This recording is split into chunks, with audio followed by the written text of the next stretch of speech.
May Day సందర్భంగా ప్రపంచవ్యాప్తంగా కార్మికులు తమ హక్కుల సాధన కోసం పోరాట స్ఫూర్తిని నింపడం కోసం ఈరోజు కార్మికులంతా కూడా ఈ జెండావిష్కరణ కార్యక్రమాలు చేసి భవిష్యత్తు పోరాటాలకు సన్నద్ధమవుతున్నటువంటి దినం ఇది. 1886లో కార్మికులకు పని గంటలు తగ్గించాలని చెప్పి చికాగో నగరంలో పెద్ద ఎత్తున లక్షలాది మంది కార్మికులు ఉద్యమిస్తే, సమ్మె చేస్తే వాళ్ళ మీద కాల్పులు జరపడం కానీ, నాయకులను ఉరిశిక్షలు వేయడం కానీ, అలాగే దానికి నిరసనలు వ్యక్తం చేసినటువంటి నాయకుల మీద అనేక మందిని హత్యలు చేసినటువంటి ఈ నేపథ్యంలో రెండవ కమ్యూనిస్టు ఇంటర్నేషనల్ 1889లో ప్రపంచవ్యాప్తంగా అంతర్జాతీయంగా మే 1న కార్మికుల దినోత్సవం జరపాలని చెప్పి పిలుపునిచ్చింది. ఆ నేపథ్యంలో ఈనాడు ప్రపంచవ్యాప్తంగా కార్మికులు ఈ పోరాట స్ఫూర్తిని కొనసాగిస్తూ ఈ కార్యక్రమాలు నిర్వహిస్తున్నటువంటి పరిస్థితి ఉంది. ఆనాడు 8 గంటలు పని కావాలని చెప్పి పోరాటం చేస్తే ఇక్కడ ఉండే మోడీ ప్రభుత్వం 12 గంటలు పని దినాన్ని పెంచుతుంది, పని గంటలు పెంచుతుంది. అట్లాగే వేతనాలు ఇవ్వడం లేదు, కనీస వేతనాలు కూడా ఇవ్వడం లేదు. కార్మికులకు సంబంధించి పోరాడి సాధించుకున్నటువంటి 27 చట్టాలను కుదించి వాళ్ళ హక్కులు లేకుండా చేస్తున్నటువంటి పరిస్థితి ఉంది. సమ్మె చేసే హక్కు లేకుండా, సంఘం పెట్టే హక్కు లేకుండా, వేతనాలు పెరగాలనే హక్కు లేకుండా, పెట్టుబడిదారులకు దోపిడీ చేసుకోవడానికి కావలసినటువంటి విధానాలని, అలాంటి చట్టాలని ముందుకు తీసుకొస్తున్నటువంటి పరిస్థితి ఉంది. అట్లా కార్మిక వ్యతిరేకంగా ఉంది. అట్లాగే రైతాంగం అంతా కూడా దేశవ్యాప్తంగా కనీస మద్దతు ధర ఉండాలని తమ హక్కుల కోసం పోరాడుతుంటే ఆ భూమి నుంచి రైతులను దూరం చేసి కార్పొరేట్ సంస్థలకు అప్పగించేటటువంటి పద్ధతులను కొనసాగిస్తున్నది. రైతులు అప్పుల పాలై ఆత్మహత్యలు చేసుకుంటున్నటువంటి పరిస్థితి ఉంది. బీజేపీ వచ్చిన తర్వాత 1,00,000 మందికి పైగా రైతులు ఆత్మహత్యలు చేసుకున్నటువంటి పరిస్థితి ఉంది. అట్లాగే గ్రామీణ ప్రాంతాల్లో ఉండేటటువంటి వ్యవసాయ కూలీలు ఉపాధి కూలీలుగా పనిచేస్తామని చెప్పి కనీసం 2.5 లక్షల కోట్లైనా ఇవ్వాలని చెప్పి అడిగితే 86,000 కోట్లు మాత్రమే పరిమితం చేసి పనిని కల్పించాల్సిన బాధ్యత నుంచి ప్రభుత్వం తప్పుకుంటుంది. ఆ రకంగా వ్యవసాయ కూలీలకు వ్యతిరేకంగా, రైతులకు వ్యతిరేకంగా, కార్మికులకు వ్యతిరేకంగా, శ్రామిక వర్గానికి వ్యతిరేకంగా బీజేపీ ప్రభుత్వం వ్యవహరిస్తున్నటువంటి పరిస్థితి ఉంది. ఈ దేశ సంపదనంతా కూడా కొద్దిమంది కార్పొరేట్ సంస్థలకు దారదత్తం చేసి శ్రామిక వర్గాల సంపదనంతా కూడా దోచుకునేటటువంటి వైఖరిని బీజేపీ ప్రభుత్వం అనుసరిస్తున్నది. దేశ సంపదలో 1% ఉండేటటువంటి సంపన్న వర్గాలు 40% సంపదను అనుభవిస్తున్నారు.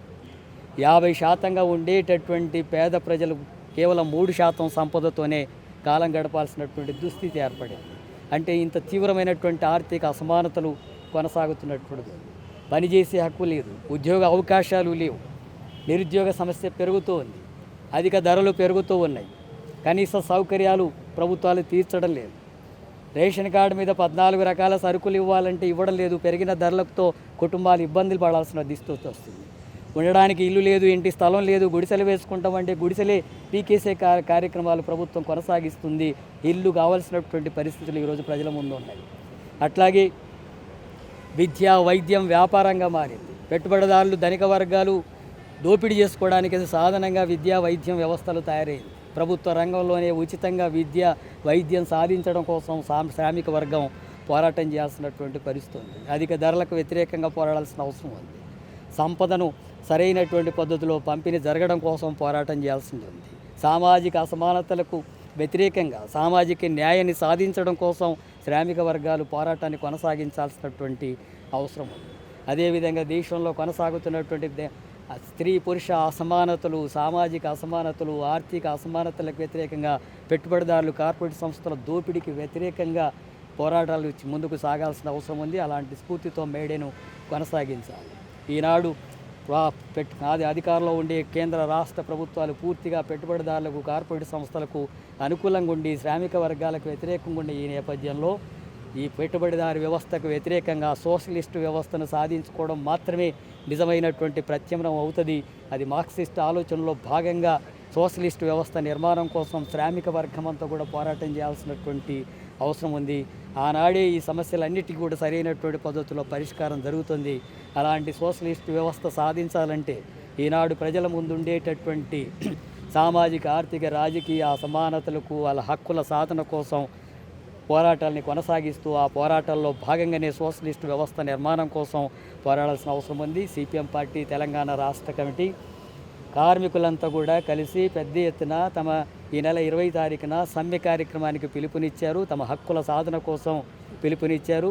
సిపిఎం పార్టీ ఆధ్వర్యంలో కూడా గ్రామాన బస్తీలలో ఈ కార్మికుల హక్కుల కోసం జరుగుతున్నటువంటి సమ్మెకు మద్దతు ఇస్తూనే ప్రజా సమస్యల పరిష్కారం కోసం పోరాటాలని కొనసాగించాలని చెప్పి ఈ రోజు నుంచి 8 తారీఖు వరకు రాష్ట్ర వ్యాప్తంగా సభలు, ప్రదర్శనలు, కార్యక్రమాలు నిర్వహించాలని చెప్పి ఈ మేడే స్ఫూర్తిని తెలంగాణ రాష్ట్రంలో శ్రామిక వర్గాల పోరాటాన్ని ముందుకు నడిపేటటువంటి స్ఫూర్తితో సిపిఎం పార్టీ ప్రజా శ్రేణులు ముందుకు సాగాలని చెప్పి, శ్రామిక వర్గం అలాంటి చైతన్యంతో ముందుకు రావాలని చెప్పి, శ్రామిక వర్గాల రాజ్య స్థాపన కోసం కృషి జరగాలని చెప్పి తెలియజేస్తూ ముగిస్తున్నాను.